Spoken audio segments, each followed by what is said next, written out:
friends, good evening. Welcome to my YouTube channel Inhale Academy. Friends, today we will discuss some MCQs for RRB, SEL, JIPMOR, OSSC, NOTSET and all types of nursing exams. Question number 1. Warfarin toxicity can be treated with option number A, vitamin K, option number B, protamine sulfate, option number C, acetylcholine, option number D, heparin. Here right answer is option number A, vitamin K. Vitamin K is an antidote of warfarin since warfarin has a much longer duration of action than vitamin K. Vitamin K may need to be administered in patient with massive warfarin overdose. Question number 2. Which of the following nursing intervention is a priority for a patient with laryngectomy? Option A, establish a means of communication. Option B, monitor for signs of infection. Option C, monitor for hoarseness of voice. Option D, keep trachea free from secretion. Here right answer is option D, keep trachea free of secretions. Keeping trachea free of secretions will help in maintaining the patent airway, which is the priority nursing intervention for a patient with laryngectomy. Question number 3. Which of the following drug is prescribed for the treatment of histoplasmosis? Option A, penicillin. Option B, cefotaxime. Option C, streptomycin. Option D, amphotericin B. Here right answer is option D, amphotericin B. Histoplasmosis is a fungal infection caused by Histoplasma capsulatum.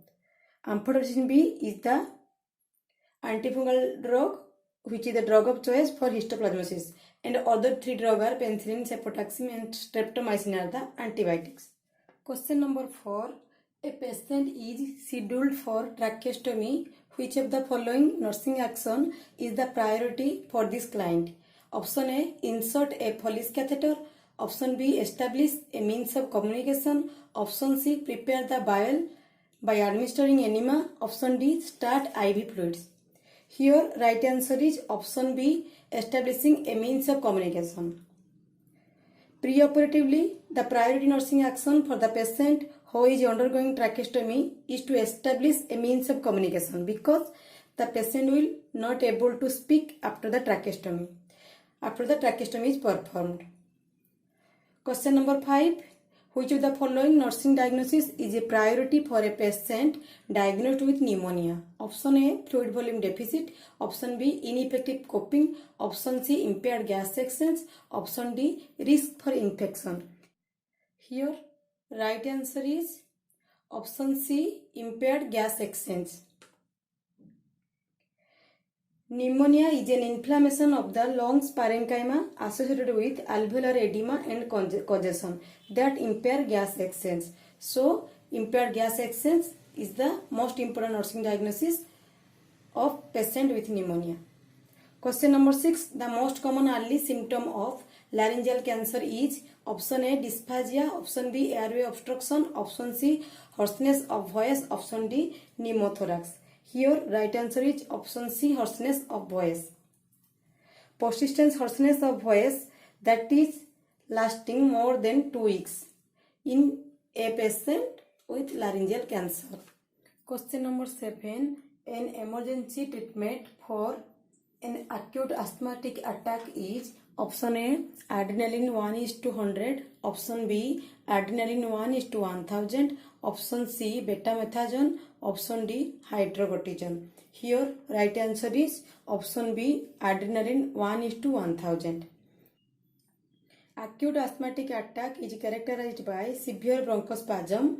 An emergency treatment for an acute asthmatic attack is adrenaline 1:1000. Is given hypodermally to relax bronchial smooth muscle.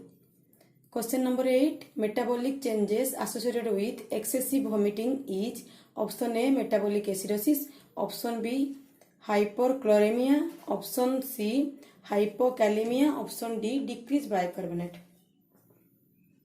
Here right answer is option C, hypokalemia. Excessive vomiting results in expulsion of gastric acid and potassium, which leads to metabolic alkalosis and hypokalemia. Question number 9. Most common cause of chronic pancreatitis is option A gallstone, option B alcohol, option C trauma, option D ERCP. Here right answer is option B alcohol. Etiology of chronic pancreatitis include alcohol, tropical pancreatitis, hyperparathyroidism, trauma, obstetric pancreatitis and idiopathic chronic pancreatitis. Question number 10. A major causative organism for peptic ulcer is option A E. coli, option B Staphylococci, option C Streptococci, option D Helicobacter pylori. Here right answer is option D Helicobacter pylori. Helicobacter pylori is an gram-negative bacteria that grows in the digestive tract and have a tendency to attack the lining of the stomach. Individuals infected with H. pylori have 10 to 20% of lifetime risk of developing peptic ulcer. Friends, this much for today's topic. Hope you will like this video. For more informative video, please do like, subscribe and share. Thank you.